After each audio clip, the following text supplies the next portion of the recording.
Hey guys, welcome back to another video, and this video is going to be about the weekly overview and the weekly analysis for the coming week. So coming week होगा आपका April 3rd से April 6th तक, क्योंकि next week एक truncated छोटा week होने वाला है जिसमें दो ट्रेडिंग हॉलीडेज हैं।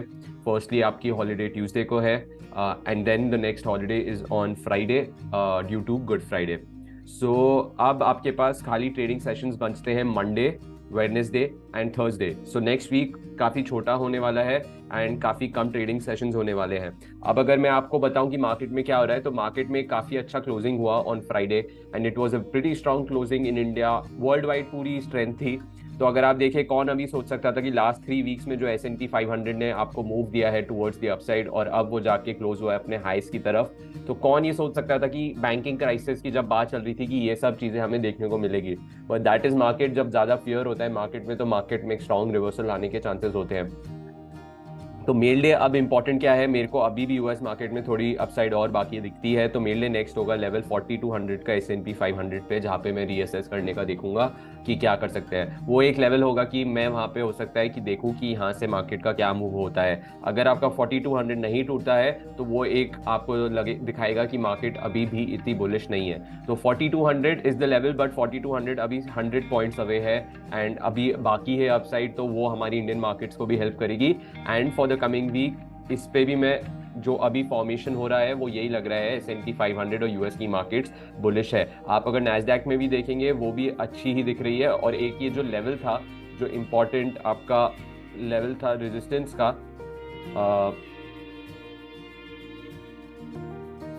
ये वाला, तो ये भी आपको फ्राइडे को टूटते हुए देखा। तो अगर यूएस मार्केट को कंटिन्यू करना है तो वो ये लेवल को होल्ड करना पड़ेगा जो करीब 4080 के आसपास है। और अगर वो होल्ड होता है तो मेरे को 4200 तक यूएस मार्केट जाते हुए दिखती है। US market meaning S&P 500। और नैस्डैक में अगर मैं बात करूं, जो सेम लेवल है लॉन्ग टर्म चार्ट्स और सब देखने के बाद, नैस्डैक ने काफ़ी ही स्ट्रॉन्ग मूव दिया है। अगर आप देखें तो ये वाली जो रेजिस्टेंस थी वो फ्राइडे को ब्रेक हो गई एंड नैस्डैक 13200 तक गया है। अब ये अगर होल्ड होता है तो दैट इज गुड, वरना बायर्स के ट्रेलिंग स्टॉप लॉसेस हिट होंगे एंड फिर वहाँ पे शॉर्ट्स भी एंटर हो सकते हैं। तो जब तक ये लेवल होल्ड हो रहा है 13000 का, नैस्डैक इज बुलिश एंड मेरे को नैस्डैक ऊपर जाते हुए 13600 से 13700 की एक स्विंग रेजिस्टेंस है, वहाँ तक जाते हुए दिखेगा। तो ये मेरा एक यूएस मार्केट बहुत इंपॉर्टेंट है इस वक्त एनालाइज करनी। तो ये मैंने सोचा कि मैं आपके साथ शेयर करता हूँ पहले, before we go and analyse the Indian markets. तो ये जो 13600 का ये वाला जो एरिया है, ये यहाँ तक जाते हुए दिख सकता है एंड फिर हम नेक्स्ट टाइम देखेंगे कि क्या कर सकते हैं हम मार्केट में। अब अगर मैं बात करूं निफ्टी की, सबसे पहले चलते हैं। तो निफ्टी की अगर मैं बात करूं तो निफ्टी का अगर आप वीकली चार्ट देखें तो ये वीकली चार्ट्स में काफ़ी आपको अच्छा सा मूव मिला है। लास्ट वीक काफ़ी अच्छा सा आपको मूव मिला एंड वीकली में आपको एक स्ट्रॉन्ग निफ्टी दिख रहा है क्लियरली, क्योंकि 17225 जो लास्ट टाइम भी हमने डिस्कस किया था कि 17225 अगर टूटा on the upside then you can expect a good rise in the market. और ये नीचे की साइड पे 16800 का लेवल था, तो ये आपका हो गया 400 पॉइंट्स की रेंज। तो आपका पहला टारगेट जो निफ्टी पे बनता है वो 17700 तक बनता है इसमें। और दूसरी चीज़ अगर हम देखें तो निफ्टी में अगर आप देखें ये चैनल भी है, तो मेरे को ये चैनल रेजिस्टेंस तक जाते हुए दिखता है जो आपकी यहाँ से करीब 17700 17600 तक दिखता है। तो अभी हम वहाँ तक स्ट्रैटेजी रखेंगे कि वहाँ तक मार्केट बुलिश है और ये जो 17225 तक डिप आएगा और फिर वो जब बाउंस आएगा तो हम 17225 के आसपास बुलिश पोजीशंस बना सकते हैं अगर आपने ट्रेड नहीं किया है। I am bullish on the market as of now.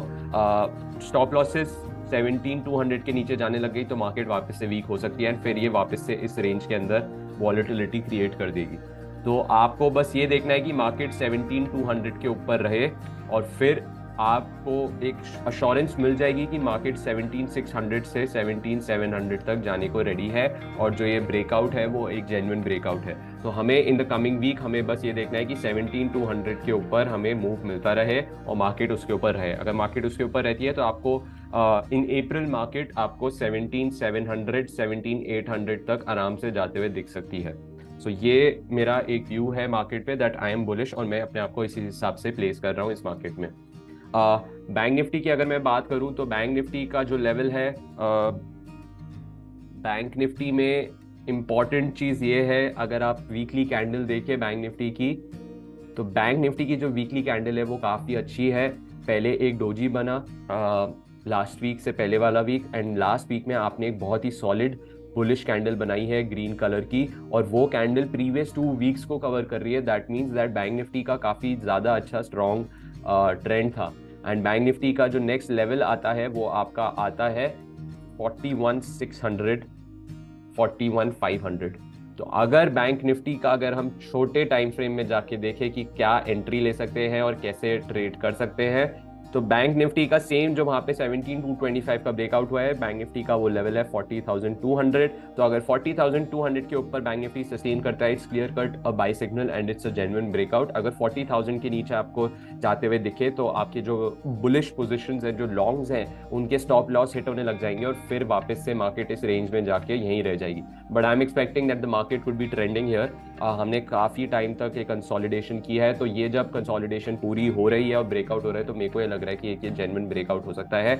और अगर आप सस्टेन करते हैं तो आपका जो नेक्स्ट लेवल है सबसे पहले आएगा 41,000 का निफ्टी बैंक निफ्टी का। बट 41,000 पास है तो थोड़ा बड़ा टारगेट भी आप रख सकते हैं, जो आपको इवेंचुअली अप्रैल में 41,500 जो मैंने अभी बताया वो हो सकता है बैंक निफ्टी में। तो मार्केट में क्या हुआ, दोनों चार्ट देखने के बाद हमने ये कंक्लूड किया है कि मार्केट बाय ऑन डिप्स है, और जब तक वो जो इंपॉर्टेंट लेवल है 17,225 और 40,200 के ऊपर मार्केट रह रही है, तब तक मार्केट इज बुलिश। उसके बाद हो सकता है कि अगर नीचे गई तो वॉलेटाइल मार्केट हो जाएगी और एक रेंज में वापस घुस जाएगी। तो ये प्राइस एक्शन हमें बता रहा है। अब मेरे को 2 सेक्टर्स आपके साथ डिस्कस करने हैं। एक सेक्टर जो मैं काफ़ी बुलिश हूँ जिसपे फॉर इन्वेस्टिंग एज वेल, और वो है आईटी, और उसका वीडियो मैंने रिसेंटली एक बनाया भी था। और उसका वीडियो अगर आप देखें तो मैंने ये रेंज की भी बात की है और उसमें नैस्डैक की भी बात की है। तो नैस्डैक ने तो एक अच्छा मूव दे दिया है आईटी में, because of banking sector, US का जो बैंकिंग सेक्टर है उसमें टर्मोइल आया, एंड आईटी सेक्टर के क्लाइंट्स बहुत सारे बैंकिंग सेक्टर से हैं। तो इस वजह से इंडिया का आईटी सेक्टर इतना अच्छा परफॉर्म नहीं किया। बट अभी आपने चैनल सपोर्ट के आसपास आके वीकली चार्ट्स में आप एक अपसाइड मूव देते हुए दिख रहे हैं, जो लास्ट वीक में आपका आते हुए दिखा। एंड मेनली मूव वो थर्सडे और फ्राइडे को आते हुए दिखा, और फ्राइडे की कैंडल आईटी की काफ़ी अच्छी थी। तो इस वजह से मेरे लिए अगर आईटी है होल्ड करता है, जो लास्ट वीक के लोस थे, मेरे लिए बाय ऑन डिप्स है IT stocks. And IT stocks में इन्फोसिस आपका अच्छा दिया है मूव। और इम्पॉर्टेंट ये भी है कि आईटी की एक्सपेक्टेशन देखनी पड़ेगी कि क्योंकि आईटी के रिजल्ट्स अप्रैल में आने चालू हो जाएंगे सेकेंड वीक से, तो उसका इन्फ्लुएंस ज़रूर होगा आईटी सेक्टर पे। तो हो सकता है कि जो बड़े प्लेयर्स हों वो बिफोर द रिजल्ट्स अपने आप को पोजीशन करने का ट्राई करें। तो अगर यहाँ से मार्केट नीचे आती है और आपको डिप से बाय होते हुए दिखता है, तो हो सकता है यहाँ पे अक्यूमुलेशन हो रही है और जो बिग प्लेयर्स हैं वो अपसाइड के लिए टारगेट कर रहे हो in the IT stocks for the earning season as well. तो बहुत इंपॉर्टेंट होगा आईटी चार्ट्स को आप अपने उस पर रखिएगा। और दूसरा है, आप अगर फिन निफ्टी भी ट्रेड करते हैं तो फिन निफ्टी भी आपका अच्छा दिख रहा है, और फिन निफ्टी भी नीचे के लेवल से काफ़ी अच्छी बाइंग आई है। डेली चार्ट्स में भी it's bullish similar to bank Nifty, और आपको अच्छा इसमें भी टारगेट दिखता है क्योंकि आपकी ये जो लास्ट वीक की कैंडल बनी है वो अच्छी है। तो ये भी एक सेक्टर है जो बाय ऑन डिप्स हो सकता है। और आपका पिछले 3 हफ्ते से अगर आप देखें तो जो हाई लोज हैं वो हायर बन रहे हैं, तो दैट इज ऑल्सो साइन कि यहाँ से थोड़ी स्ट्रेंथ आ रही है आपकी फाइनेंशियल्स में भी। तो आईटी और फाइनेंशियल्स को देखिएगा। बैंक निफ्टी के लेवल्स मैंने बता दिए हैं। यूएस मार्केट भी अच्छी दिख रही है, यूरोप में भी काफ़ी अच्छा मूव आ रहा है।